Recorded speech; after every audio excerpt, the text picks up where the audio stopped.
Hello, friends, and welcome back to the weekly update. It's one of the things I enjoy, what I used to enjoy most about creating content on YouTube is coming and recording a weekly update. So I'm going to try and get back to that. Try to get back to discussing what I'm reading, watching, and listening to. Thanks to everyone for tuning in. And podcasting is a lot different than YouTube. There's no algorithm, there's no search engine. It's just kind of throwing yourself out there and see what happens. So thanks to everyone who does listen on YouTube. Now that the podcast is going directly to YouTube, thanks for all of you who are tuning in there. So this week, I wanted to just mention that I did appear on another channel, Jose's Amazing Worlds. He has a series where it's called, I believe, Fantasy Talks Live, but we did an audio-only version, and it wasn't live. So it's called In Conversation with me, or Steve. So be sure and check that out. I will link that down below. Be sure and give Jose's channel a subscription and check out our discussion. We covered a lot of different areas, creating content, reviews, reviewing, reading, just a really, really great time. Jose is a really, really great host, and I can't say that about too many people. So he does a fantastic job. Be sure to go check that out. So now we'll go ahead and get into what I've been reading. I've been reading a few different things. Every time I finish the Unholy Consult and finish the Second Apocalypse, I have a hangover, and it gets me every time, or the two times I've done it. So I'm trying to ease into a few different books, trying to find what's going to catch my attention. The first thing I want to talk about is Name of the Wind. This is a book I've heard about for a long time, obviously. And with a name like the Kingkiller Chronicles, I was expecting something really, really different than what we have. I'm assuming half of you have read Name of the Wind, and it's a book that is discussed as it's just fantastic. But I got to say, I'm about halfway through, and I'm just bored out of my mind. It's just not for me. It's well written. It's fine. It does veer into YA territory, and that's not that's not meant as an insult. It's just not my thing. And it's very light in tone, and it just doesn't catch my attention. It just isn't for me so far anyway.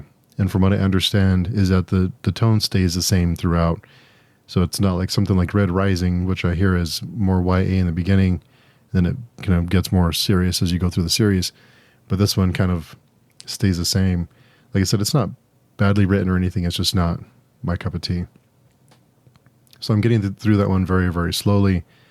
But it's not something that I'm necessarily enjoying. And I know that's an unpopular opinion. Like I said, it's not bad. It's just not for me. The next book I am reading, I'm 6 chapters into The Wind-Up Girl. I'm reading this for the Speculative Speculations podcast. Be sure to check that out. I do appear on that podcast with Varsha from Reading by the Rainy Mountain, Jared from The Fantasy Thinker, and Chris from Chris Mohan, or The Chronicle of Chris, and also our friend Dan.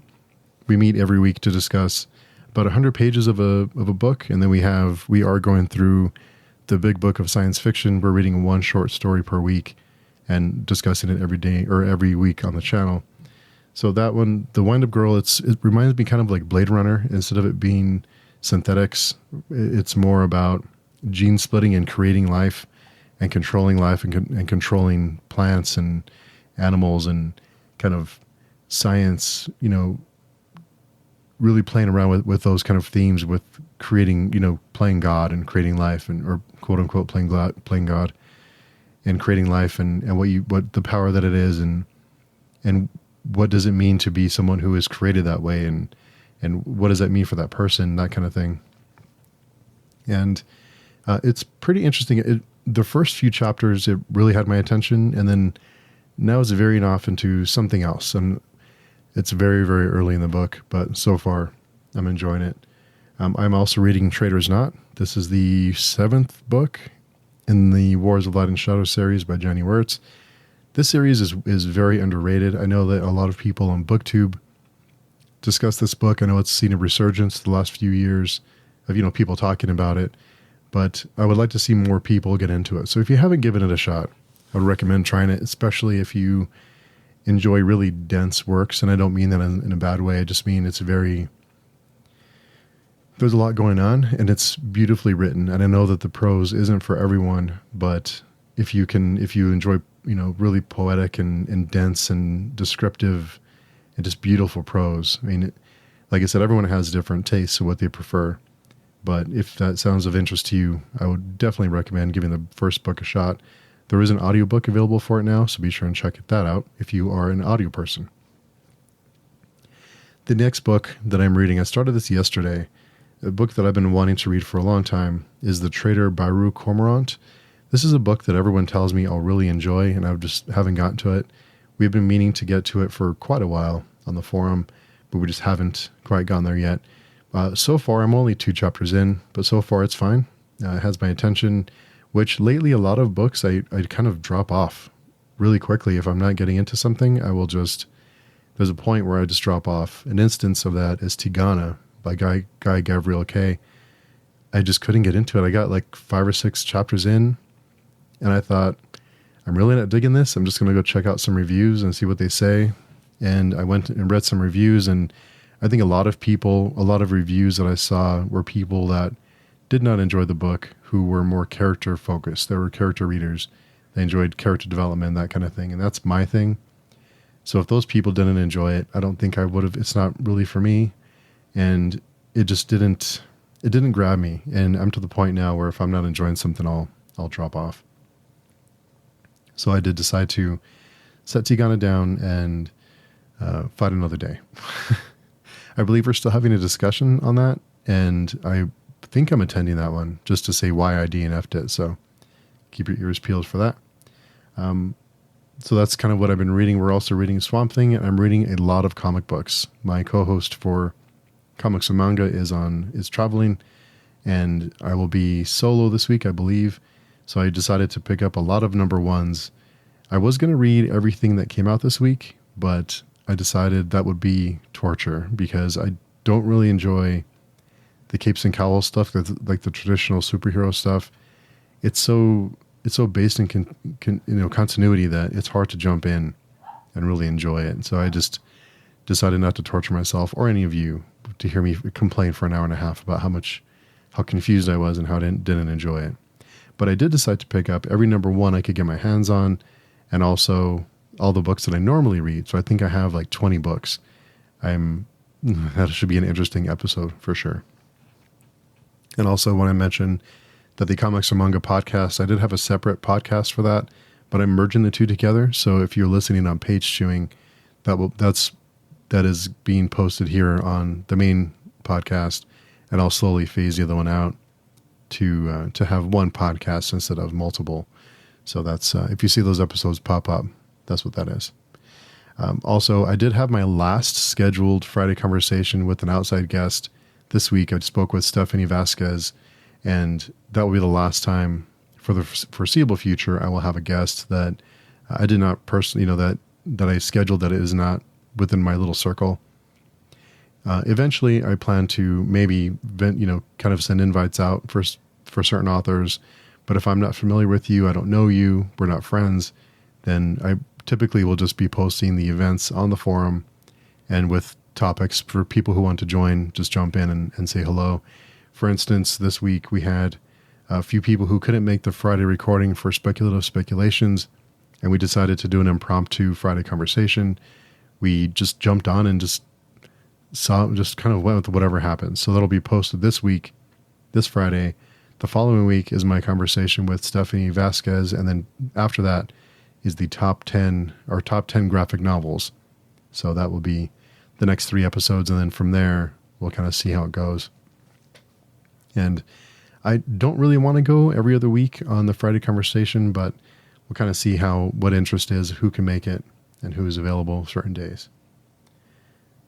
I also want to mention we have some upcoming group reads. We are starting Malazan here in October/November. So if you are interested, we read about 100 pages a week. We come and discuss it. Also, we'll be starting Game of Thrones / A Song of Ice and Fire in November. The plan is to read one book, watch one season of the TV show, then come together and discuss the differences, the similarities, the changes that were made. Just a fun way to combine the two. And I'm sure as we get through the series, through the TV show, that will get more and more interesting as we go. Interesting if you enjoy that type of thing. Another thing we are reading in November is American Psycho for our literary fiction side hustle. We have lots of side hustles going on. So if you want to join our discussion for that, that is also on the forums. Anything that I mentioned is all on the forum. That's pretty much the only place to find me these days. And, we do all the planning there. So it's just easier to have everything in one place. So yeah, other than trying to get back into reading and trying to get over my hangover, my reading hangover that is, I've been just trying to get some miles in on the bike, trying to do, take more terrible photos, and also fly my drone, which I'm really enjoying. And if you want to see my drone channel, it is called Lens Chewing. I will link it down below if you want to give that a watch. I do have a few different videos posted. I'm still learning how to fly the thing and how to take aerial photos. So all that stuff I share on the forums as well. Lately, I always try to leave a question for all of you during my updates. So I'll try to continue that with this one. I know it's a little different with the podcast. And if you're not listening on YouTube, feel free to either post on the forum your answers, or you can also send me a message. There's a link in the description that says send us a message or send me a text or something like that. It'll send it directly to me. If you want to answer these questions, I plan to compile them and then have kind of a Friday conversation, or maybe even just like a Q&A one day, or just kind of read off certain topics. But lately I've been seeing more and more people. It's been popping up in my algorithm about people who are abandoning their smartphones and trying to eliminate things like Spotify or Tidal or other music apps, and instead refurbishing old iPods and using that as their music source instead of paying for Spotify every month. And I actually did pick up an old 4th gen iPod.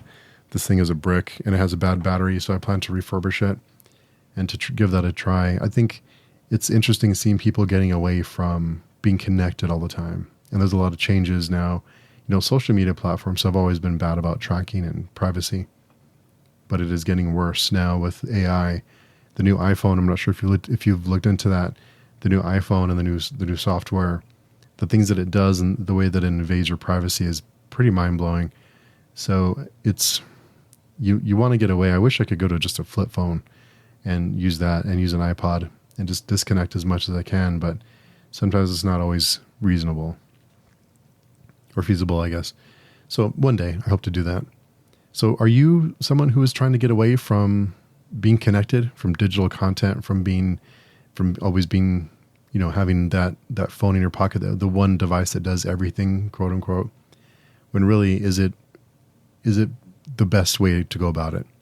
There's lots of theories about that now of getting back to, like more of an in-person thing, talking to people and getting their recommendations instead of letting an algorithm recommend things to you, or letting the algorithm point you in certain ways, certain directions to feed you certain content, because it's all content now. And it's not always being creative or creating art. It's more about content and keeping you on the platforms rather than creating substance. And that this is from a guy who is talking to you from a podcast. So who am I to talk?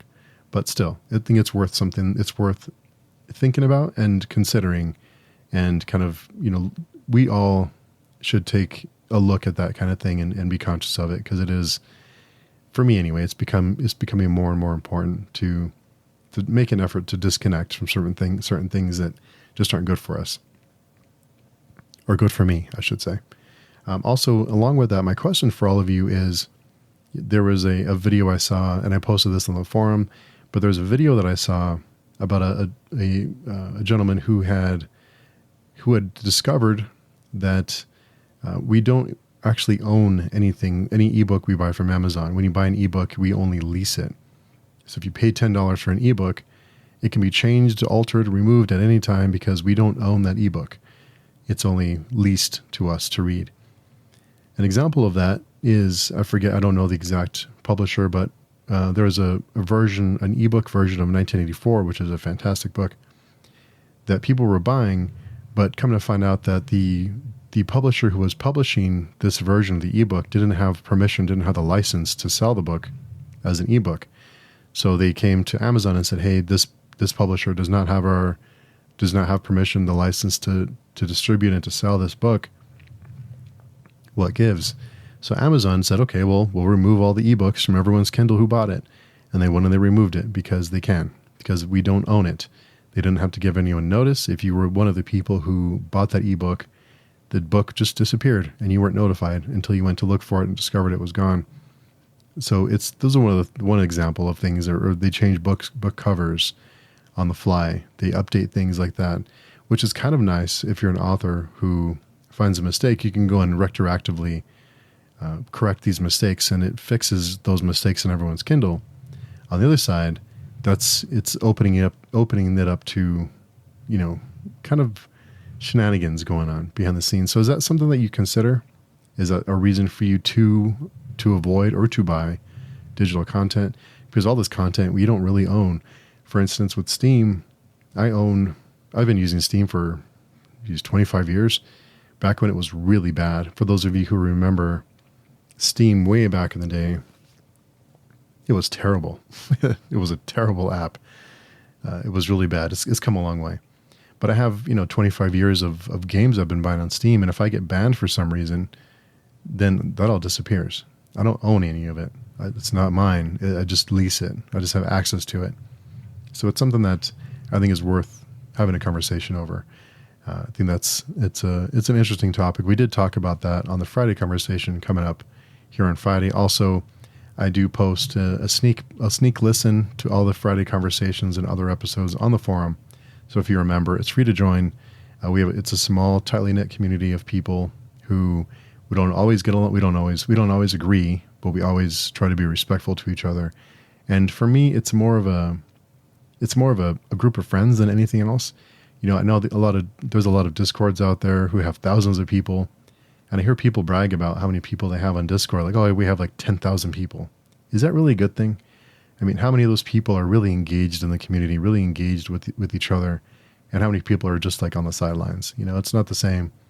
So for me, I enjoy the smaller, tightly knit communities we all know each other, we all talk, and we all kind of have that camaraderie because we are a small group who really support each other. And they're some of the people that, have been really supportive for me personally through some of the worst times of my life. So they've, I really cherish their friendship and their, them being there. So it's been a lot of fun. And also we appear on each other's podcasts all the time.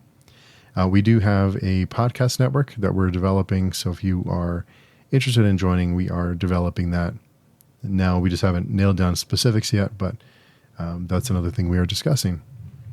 So I hope all of you are doing great. If you want to let me know down below what you've been reading, watching, or listening to, please let me know.